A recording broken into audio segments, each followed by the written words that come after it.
വളരെ പ്രധാനപ്പെട്ട ഒരു വാർത്തയായിരുന്നു വൈകുന്നേരത്ത് കൂടി നമ്മുടെ മുന്നിലേക്ക് വന്നത്. അത് അല്ലു അർജുൻ അറസ്റ്റിലായി. ഇപ്പോൾ അല്ലു അർജുനെ റിമാൻഡ് ചെയ്തിരിക്കുകയാണ്. 14 ദിവസത്തെ ജുഡീഷ്യൽ കസ്റ്റഡിയിൽ വിട്ട് മജിസ്ട്രേറ്റ് കോടതിയുടെ ഉത്തരവ് വന്നിരിക്കുകയാണ്. FIR റദ്ദാക്കണമെന്ന അല്ലു അർജുന്റെ ഹർജി തെലങ്കാന ഹൈക്കോടതി പരിഗണിക്കുന്നതിനിടയിലാണ് ഉത്തരവ് വന്നത്.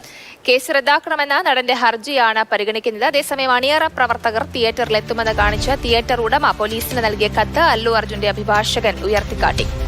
പക്ഷേ അല്ലു അർജുനോട് പ്രീമിയർ ഷോയ്ക്ക് പോകരുതെന്ന് പോലീസ് ആവശ്യപ്പെട്ടു എന്നാണ് പ്രോസിക്യൂഷന്റെ വാദം. KB ശ്രീധരൻ വിവരങ്ങളുമായി ചേർന്നു. ശ്രീധരൻ, ഈ ഒരു പുഷ്പ 2 റിലീസിന്റെ അന്നു മുതൽ രാവിലെ മുതൽ തന്നെ പല സംഭവങ്ങൾ, അതിൽ ഏറ്റവും ദാരുണമായ ഒരു സംഭവമാണിത്. അതിനുശേഷം ഇപ്പോൾ സിനിമയൊക്കെ വൻ ഹിറ്റായി ഓടിക്കൊണ്ടിരിക്കുകയാണ്. അതിനിടയിൽ ഈ അറസ്റ്റ് വന്നിരിക്കുന്നു എന്ന് പറയുമ്പോൾ സ്വാഭാവികമായിട്ടും ആരാധകർക്ക് അത് ഉൾക്കൊള്ളാൻ പറ്റുന്നില്ല. ആരാധകർ തടിച്ചുകൂടുന്നുണ്ട്. അതോടൊപ്പം പല നാടകീയമായ സംഭവങ്ങളും നടക്കുന്നുണ്ടല്ലേ. എങ്ങനെയാണ് ഇപ്പോൾ നടപടികൾ മുന്നിലേക്ക് പോകുന്നത്?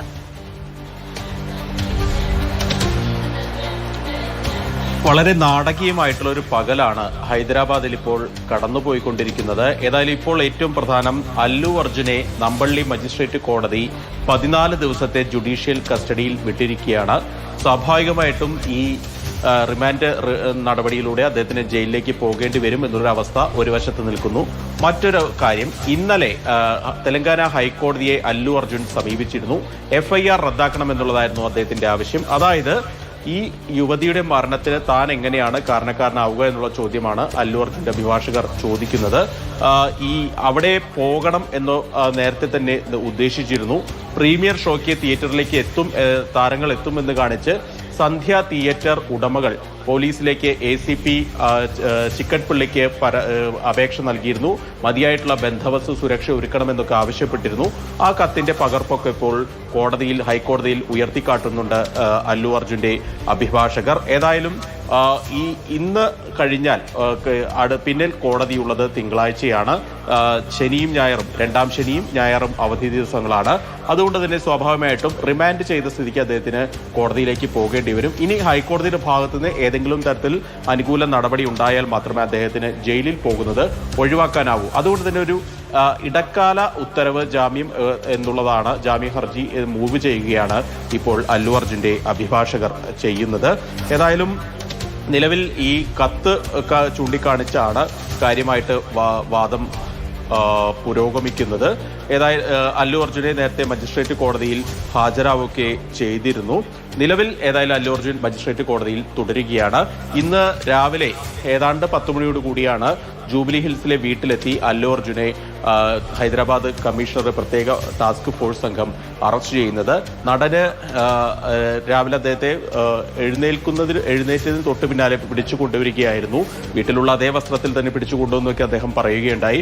ഏതായാലും അതിനുശേഷം അദ്ദേഹത്തെ ചോദ്യം ചെയ്തു, വൈദ്യപരിശോധനയ്ക്ക് ഹാജരാക്കി, വൈദ്യപരിശോധന വിധേയനാക്കി. അതിനുശേഷമാണ് കോടതിയിൽ ഹാജരാക്കിയത്. ഏതായാലും ഇപ്പോൾ ഹൈക്കോടതി ഇക്കാര്യത്തിൽ വാദം കേൾക്കുകയാണ്. ഏതെങ്കിലും തരത്തിൽ അദ്ദേഹത്തിന് ജയിലിലേക്ക് പോവാതിരിക്കണമെങ്കിൽ ഈ ഹൈക്കോടതിയുടെ ഭാഗത്തുനിന്ന് അനുകൂല തീരുമാനം ഉണ്ടാവണം. അതിനോടൊപ്പം തന്നെ മറ്റൊരു നീക്കം കൂടി, അല്ലെങ്കിൽ മറ്റൊരു പ്രധാനപ്പെട്ട ഒരു പ്രതികരണം കൂടി ഈ നിമിഷത്തിൽ വരുന്നുണ്ട്. അത് ഈ മരിച്ച രേവതിയുടെ ഭർത്താവ് ഭാസ്കറിന്റെ ഒരു പ്രതികരണമാണ്. അദ്ദേഹം പറയുന്നത് ഈ ദുരന്തത്തിന് കാരണം, തിക്കും തിരക്കം ഉണ്ടാവാൻ കാരണം അല്ലു അർജുനല്ല. അദ്ദേഹം അവിടെ വരുന്നു, അത് ഞങ്ങൾ അറിഞ്ഞു, ഞങ്ങൾ അവിടേക്ക് അദ്ദേഹത്തെ കാണണം എന്നുള്ള ആഗ്രഹത്തിൽ പോയി.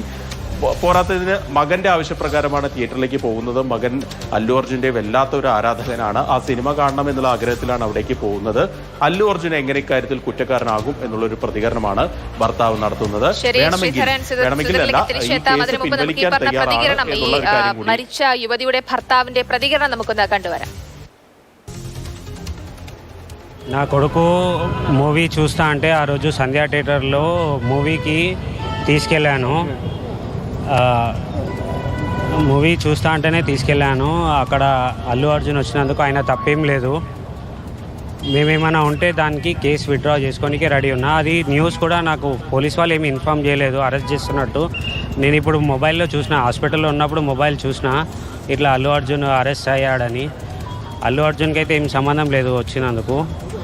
ఏమైనా ఉంటే నేను కేసు విత్డ్రా చేసుకోనికే రెడీ ఉన్నాను.